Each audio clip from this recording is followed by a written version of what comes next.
और ये ज़िंदगी जो है ना एक अजीब सी रेस है यार, समझ में नहीं आता है। अगर तेज भागिएगा तो आपके अपने पीछे छूट जाएंगे, और धीमे दौड़िएगा तो आपके अपने ही आपको पीछे छोड़ के चले जाएंगे। इसलिए ज़िंदगी की रफ्तार इतनी बनाए रखो यार कि भले दुश्मन आगे निकल जाए लेकिन एक दोस्त पीछे नहीं छूटना चाहिए। अपने ज़िंदगी में हौसला बना के रखिए। पतंग को पता होता है कि उसका अंत एक कचड़े में जाकर होगा, लेकिन उससे पहले उसे आसमान छूकर दिखाना होता है। पहाड़ों को चीरते हुए जब नदी निकलती है ना तो कभी नहीं पूछती है कि समुंदर अभी कितना दूर है, और नदी में गिरने से तो कभी किसी की मौत नहीं होती। मरता तो वही है जिसे तैरना नहीं आता है। तो हम सब परिस्थितियों के आगे हार जाते हैं, हम हार जाते हैं। परिस्थितियां सबके सामने होती है, जो डट के रहा उसे मंजिल मिली, और जो नहीं डटा वो हार के चला गया। जब हमारे पास परिस्थितियां आती हैं, हम घिर जाते हैं चारों ओर से, तो हम परिस्थितियों को दोष देने लगते हैं, न कि उस परिस्थितियों से निकलते हैं। कोई मस्जिद जाता है, कोई मंदिर जाता है, कभी सोचा है भगवान को कितना बुरा लगता होगा? सोचते होंगे कि बंदा केवल हमसे मांगने ही आता है। यार कभी मिलने भी आया करो। हमको तो लगता है किसी दिन भगवान निकल के बोलेंगे कि यार केवल तुम लोग हमसे मांगने ही आते हो, कभी मिलने भी आया करो। तो भगवान से या अल्लाह से सबसे एक दुआ मांगिए कि आप हमको मुसीबत देना है आप दीजिए। आप जिस तरह से हमें खुशी देते हैं उसी तरह से हम आपके दिए गए दुखों को भी अपनाएंगे, लेकिन हाँ उस दुख से लड़ने की हिम्मत भी जरूर दीजिएगा। और सबको अपने अपने कर्मों का पता होता है, यूं ही गंगा किनारे इतनी भीड़ नहीं लगी रहती। देखिए ज़िंदगी में आपसे भी कुछ गलतियां होंगी, और गलती किससे होती है? जो काम करता है, मेहनत करने वालों से ही तो गलतियां होती है। निकम्मों की तो पूरी जिंदगी निकल जाती है दूसरों में कमी ढूंढते ढूंढते। देखिए सफलता और असफलता में थोड़ा सा का अंतर है। सफलता आपका परिचय दुनिया के सामने कराएगी, और असफलता दुनिया का परिचय आपसे करा देगी। इसलिए सफल जरूर होइए।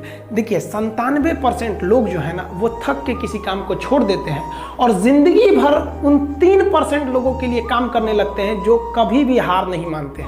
मेहनत बता देता है कि परिणाम कैसे मिलेगा, वरना परिणाम तो बताता ही है कि आपका मेहनत कैसा था। कुछ लोगों को लगता है कि उनके पिताजी बहुत पहुंच वाले हैं, दादाजी बहुत पहुंच वाले हैं, तो उनकी बदौलत हमें कोई काम मिल जाएगा, कोई जॉब मिल जाएगा। तो कोई ये बहुत बड़ी बात नहीं है। पहचान से मिला काम बहुत देर तक नहीं रहती है, लेकिन काम से मिलने वाली पहचान आजीवन रहती है। हम स्टूडेंट्स को कहना चाहेंगे, आजकल स्टूडेंट्स को पता नहीं क्या हो गया है ना, सोचना लड़की के पीछे पगलाया है, कहता है कि लव हो गया। भाई दुनिया में लव नहीं होता है किसी से, ये एक अट्रैक्शन है सबको। मान लीजिए मेल है तो उसे फीमेल से होगा, फीमेल से है तो उसे मेल से होगा। तो कोई कैसे कहेगा कि हम तुम्हारी ओर अट्रैक्ट हो रहे हैं? तो उसको छुपाने के लिए कहता है हमको लव हो गया। भैया लव अब नहीं हो गया। अगर आपसे कोई कहता है ना कि आपको वो आपसे ट्रू लव करता है, तो उससे कहिएगा कि हमको अभी मेरा किडनी खराब हो गया, 1 लाख रुपए की ज़रूरत है, नहीं देगा। लेकिन आप अपने माता पिता से कहिएगा कि हमको 1 लाख की ज़रूरत है, और रियल में भी अगर हो जाएगा तो वो अपना शरीर बेच देंगे आपके लिए, लेकिन वो नहीं बेचेंगे। ये होता है लव।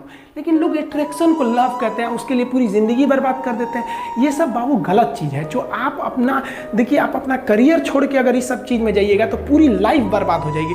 आप जो रिश्ता खोजते हैं अपना कॉलेज में, कोचिंग में, ये सब परमानेंट रिश्ते नहीं हो सकते हैं। हाँ अगर आप गर्लफ्रेंड से शादी करेंगे तो ये आपके लिए बेस्ट लड़की होगी, लेकिन माँ बाप जो ढूंढ के लाएंगे, जो भगवान आपके लिए बनाया है, वो लड़की आपके लिए यूनिक होगी। If you will best you will number 1, and if you will unique you will only 1। तो याद रखिएगा, जो भगवान आपको बना के जोड़ता है ना, वो रिश्ता सबसे अच्छा होता है। अपने माँ बाप को देखिए ना, क्या झगड़े नहीं हुए, लेकिन आज भी वो लोग एक साथ रहते हैं। लेकिन फिर भी आप देखिए आजकल के जो वेस्टर्न कल्चर आ गया है, क्या वेस्टर्न कल्चर हो गया समझ में नहीं आता है। प्यार और छोहाड़ा, इसकी ज़िंदगी ना 1 साल होती है, 1 साल में ही खराब हो जाता है। ये वेस्टर्न कल्चर है, हमारी भारत की संस्कृति नहीं है। हम गर्व करते हैं, हमें अहंकार है, हमें गुरूर है अपने भारत की संस्कृति पर, जहाँ एक छोटी सी बच्ची भी गुड़िया खरीदती है ना तो उसके लिए दुपट्टा खरीदती है।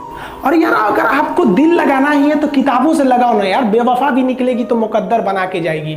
दिन ना सबके लिए 24 घंटा का होता है। ऐसा नहीं है कि आपको अलग से वक्त मिलेगा, लेकिन इसी 24 घंटे में किसी को प्यार करके पति बनने का शौक है, तो किसी को मेहनत करके करोड़पति बनने का शौक है। तो आप डिसाइड करिए आपको क्या बनना है, क्योंकि बरसों बाद जब लोग ये मिलेंगे ना आपसे, तो ये नहीं पूछेंगे कि कितनी गर्लफ्रेंड है, लोग पूछेंगे कमाता कितना है, हैसियत कितनी है तुम्हारी।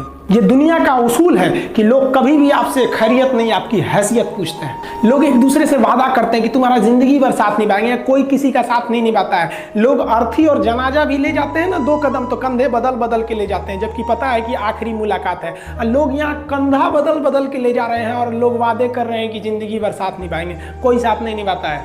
हम आप सब लड़का लड़की से कहना चाहेंगे कि अभी वक्त है, अभी सर झुका के पढ़ लीजिए।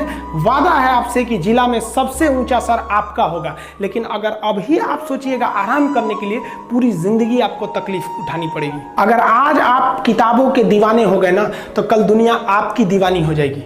किसी ड्रीम गर्ल के लिए ना अपने माँ बाप के ड्रीम को कभी नहीं छोड़ना चाहिए। आप लोग जो सोचते हैं ना इधर उधर, वो खुशी तो आप लोगों ने कभी देखा ही नहीं। कोई स्टूडेंट अभी तक खुशी नहीं देखा। हम आपको व्यक्तिगत बताते हैं। देखिए, खुशी कब मिलेगी आपको? जिस दिन आपको जॉब मिलेगा ना, और जो पहली सैलरी मिलेगी वो भी नहीं खुशी है। जब आप अपनी पहली सैलरी ले जाके अपनी माँ के हाथों में देंगे ना, तो आपकी आंखों में आंसू होगा।